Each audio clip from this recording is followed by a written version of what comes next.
आम आदमी पार्टी की दिल्ली सरकार ने बार बार उजागर किया कि किस तरह से ओल्ड एक्साइज पॉलिसी में ब्लैक मार्केटिंग हो रही, शराब के दाम को इन्फ्लेट किया जाता था, लिकर मैन्युफैक्चरर्स ज्यादा मुनाफा कमाते थे गलत दाम बताकर।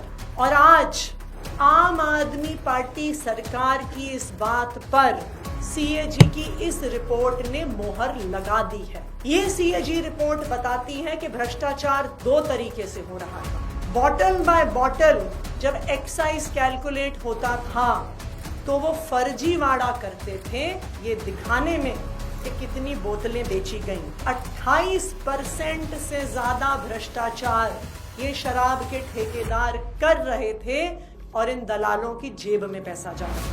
दूसरी बात, ये रिपोर्ट साफ साफ बताती है कि शराब की ब्लैक मार्केटिंग हो रही थी और दिल्ली सरकार को रेवेन्यू लॉस हो रहा है। आज सीएजी रिपोर्ट बता रही है जो न्यू एक्साइज पॉलिसी 2021 में दिल्ली सरकार लेके आई, उस एक्साइज पॉलिसी के माध्यम से दिल्ली सरकार का खजाना बढ़ना चाहिए।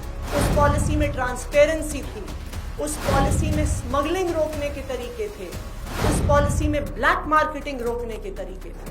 सीएजी रिपोर्ट ये भी बताती है कि अगर ये पॉलिसी दिल्ली में ठीक तरीके से इंप्लीमेंट होती तो दिल्ली की एक्साइज रेवेन्यू 4108 करोड़ से बढ़कर 8911 करोड़ तक पहुंच जाता मात्र एक साल में। ये इम्प्लीमेंटेशन रोकने के पीछे 3 लोग जिम्मेदार हैं।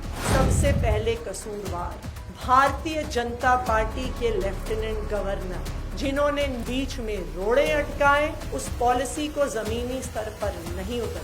कसूरवार number 2 central bureau of investigation, जिसने इस पॉलिसी का 1 साल पूरा होने से पहले इस पॉलिसी के आधार पर एफआईआर करी। कसूरवार नंबर 3 इन्फोर्समेंट डायरेक्टरेट, जिन्होंने इस पॉलिसी खत्म होने के 1 साल पहले ही इस पॉलिसी पर ईसीआईआर करी।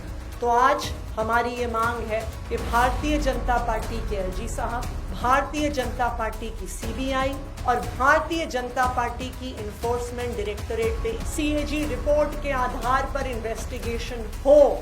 क्यों 2000 करोड़ का लॉस टू एक्सचेकर दिल्ली सरकार को करवाया गया, इस पर इन्वेस्टिगेशन होनी चाहिए और इस पर एफआईआर होनी चाहिए।